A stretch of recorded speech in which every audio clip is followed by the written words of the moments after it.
qui sont déjà réalisées. J'apprécie de lire les questions que vous avez parce que je sens que c'est une réflexion qui est faite à deux pôles, hein. Il y a, oui, le programme, l'application du programme, mais il y a aussi comment on peut essayer de modifier aussi notre gestion de classe de manière à mieux s'arrimer avec le développement des compétences. Puis ça, on le sait, c'est pas simple. Donc, j'ai toujours dit dès maintenant notre troisième année, la méthode des petits pas, on ne veut pas brusquer. Puis, je ne veux pas qu'il nous arrive ce qui nous est arrivé depuis les programmes de 80. Je vais me permettre de le souligner comme ça. Ça me titille encore quand on dit que l'enseignement traditionnel, c'est de l'enseignement magistral. Depuis 80 qu'on essaie de modifier ça et notre tradition, notre culture demeurerait donc de l'enseignement magistral au détriment d'autres choses. C'est quand même assez, quand on y pense comme ça, c'est quand même assez irritant, considérant qu'on n'arrête pas d'augmenter la complexité des tâches, le niveau qu'on attend de nos élèves et de nos futurs citoyens. On augmente toujours de décennie en décennie.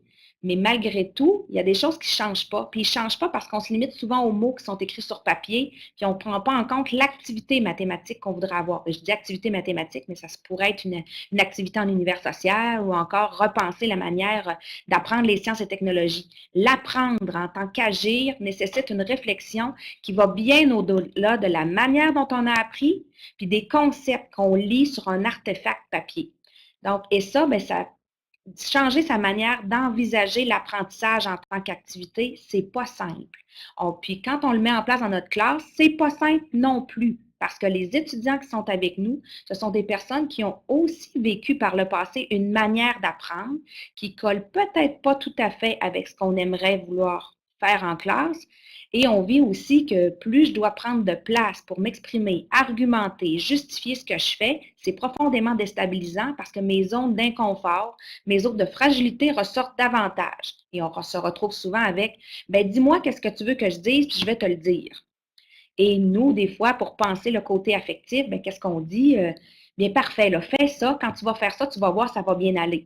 Mais en faisant ce choix-là, c'est sécurisant d'opter pour cette manière de faire-là. À court terme, on donne l'impression que faire des maths, c'est être capable de voir tous les petits problèmes et on va répéter la recette 10 fois et on va réussir.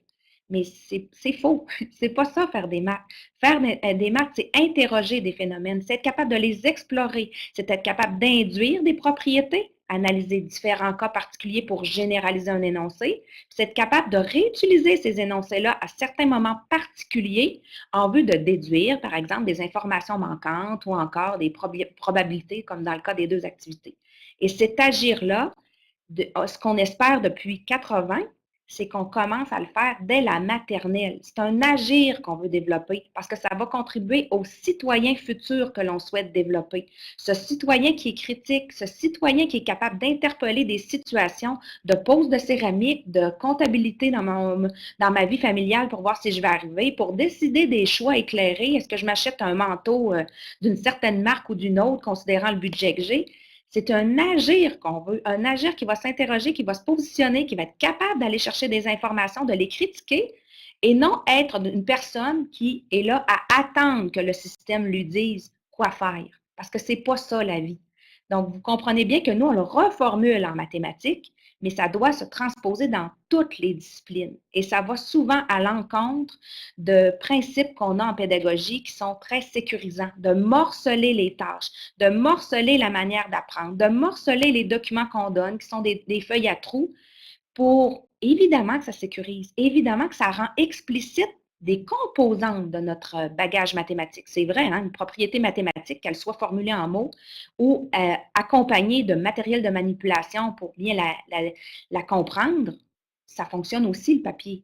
Mais il faut comprendre qu'il y a des portes qu'on choisit de fermer. Ça a toujours été ça mon discours. Alors, ce qu'on espère pour notre troisième année, c'est que cette réflexion-là va avoir été entamée suffisamment grande pour créer un petit inconfort pour qu'après un mois d'enseignement, on se rende compte que lorsqu'on fonctionne toujours de la même manière, puis qu'il n'y a eu aucune occasion où nos élèves ont été amenés à explorer d'eux-mêmes, que l'enseignant sent cet inconfort. Ce petit inconfort de dire, il y a quelque chose que j'ai loupé, il y a quelque chose que j'ai choisi de ne pas faire.